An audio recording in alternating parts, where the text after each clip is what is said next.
Voilà, je n'ai pas eu le temps de vous présenter cet extrait. On accueille un virtuose, l'un des plus doués de sa génération, le pianiste et compositeur russe Nikolai Rozhaïnov. Il revient avec un nouveau disque autour de Beethoven, ainsi qu'un récital demain au Théâtre des Champs-Élysées à Paris. Et il vient de fonder à Genève, on va en parler, l'Orchestre Philharmonique de la Paix. Bonsoir Nikolai Rozhaïnov, soyez le bienvenu sur TV5 Monde. On vient de voir un extrait de Beethoven. C'est un hommage au grand musicien allemand qui s'appelle Monument of Beethoven. On va voir pourquoi Monument. Demain, 20h au Théâtre des Champs-Élysées, le 30 janvier en Suisse avec l'Orchestre Philharmonique de la Paix. Est-ce que vous pouvez d'abord nous dire pourquoi vous avez voulu rendre hommage à Beethoven à travers ce disque? Quel est le projet, au fond? Cette histoire m'a beaucoup fasciné. Dans les années 40, 1840, ouais, il n'y avait toujours pas de monument à Beethoven. Et Liszt a décidé de corriger cette situation et il a commencé à recueillir les fonds nécessaires. De l'argent, oui. De l'argent, ouais. Oui, exactement. Et il a appelé d'autres compositeurs comme Chopin, Schumann, Mendelssohn pour aider à trouver de l'argent.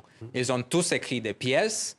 Ces pièces ont été publiées et la vente des partitions allait vers le paiement pour le monument. Cette histoire m'a beaucoup fasciné et je voulais mettre toutes ces pièces ensemble. Un projet original inspiré donc par la constitution d'un album papier au 19e siècle, réalisé pour financer la construction de cette statue. Schumann, Liszt, Mendelssohn également.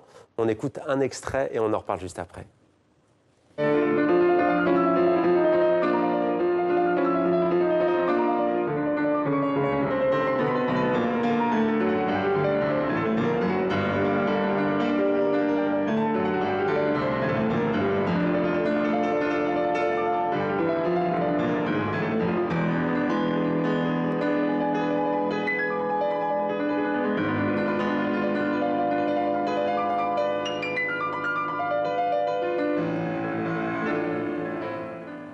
Voilà, donc c'est un programme avec ces trois grands musiciens, Schumann, Liszt et Mendelssohn. Comment l'avez-vous conçu, cet album?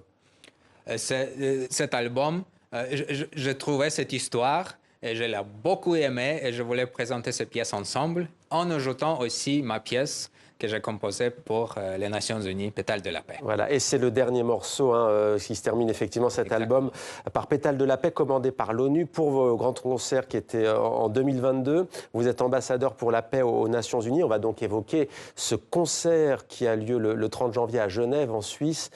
Pourquoi est-ce que vous avez voulu lancer cet orchestre philharmonique de la paix? C'est assez inédit comme initiative.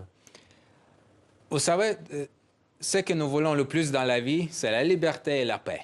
Et lors d'un concert, nous avons les deux. Nous sommes libres de voyager dans notre imagination là où nous voulons et nous sommes complètement en paix.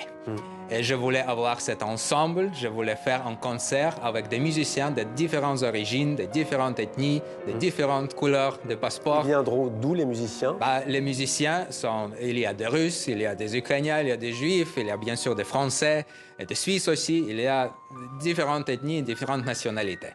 Et nous sommes tous ensemble pour faire de la musique et nous sommes aussi unis avec le public en même temps. L'universalisme de la musique. Vous serez au piano et chef d'orchestre. Exactement. Ouais. C'est une première pour vous, chef d'orchestre?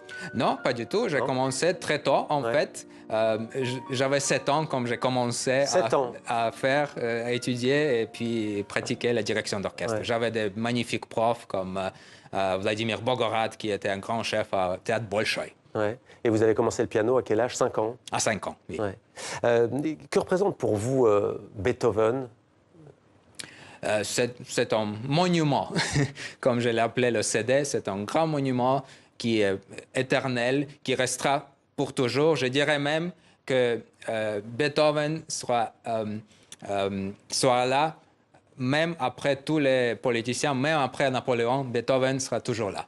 Quel pianiste êtes-vous? Qu'est-ce qui vous décrit, vous, votre technique, votre manière de jouer? Moi, je cherche de la beauté dans la musique.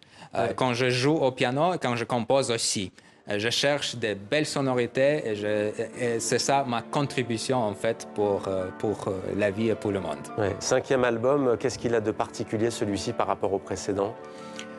C'est une histoire assez particulière, n'est pas très connue. C'est un disque pour des mélomanes qui est aussi pour le grand public qui aime la musique. On avait juste avant vous un invité, vous avez peut-être entendu en coulisses, on parlait de la Corée du Sud. Vous parlez 14 langues, vraiment? Oui, 11, c'est-à-dire 11 langues vivantes, et puis il y a des langues mortes. Ouais. L'égyptien ancien notamment, le grec également. Oui. Comment avez-vous fait pour apprendre autant de langues?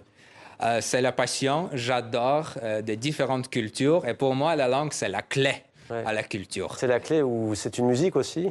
C'est aussi de la musique, et c'est aussi la relation avec des êtres humains. Ça me fait un plaisir énorme de parler en langue originale avec les gens. La paix entre la Russie et l'Ukraine, vous y croyez? J'y crois toujours. Je crois en force de la paix et je crois à la volonté des gens de se réunir. J'en suis sûr que ça va arriver. Alors demain, donc, ce concert 20h à Paris au Théâtre des Champs-Élysées. Comment vous sentez-vous? Comment vous appréhendez-vous à chaque fois avant de monter sur scène? Théâtre des Champs-Élysées, c'est une scène très particulière, c'est une scène unique. Je donnais un récital en mois de juin au Théâtre des Champs-Élysées et j'avais des émotions dont je me souviens toujours. Et pour demain, je suis vraiment très excité. Alors attention, vous allez faire des jaloux parce que le Victoria Hall, c'est pas mal non plus à Genève en Suisse. Tout à fait, mais Théâtre des Champs-Élysées, c'est un des endroits les plus spectaculaires. Là, vous serez chez vous, hein. Vous habitez en Suisse. En ce moment, oui. Vous retournez en Russie, jouer? Pas en ce moment. Depuis le Covid, je n'ai pas été en Russie pour jouer. Eh ben, en tout cas, on imagine qu'en Russie, notamment, et chez vos proches, ils sont fiers de vous. Nikolai Roziaïnov, merci beaucoup d'être venu sur notre plateau et bon concert à vous donc demain soir au Théâtre des Champs-Élysées à Paris. Merci à vous. Merci beaucoup. Spasiba. Spasiba. Je ne parle pas plus que ça le russe, mais voilà, merci à vous. Merci.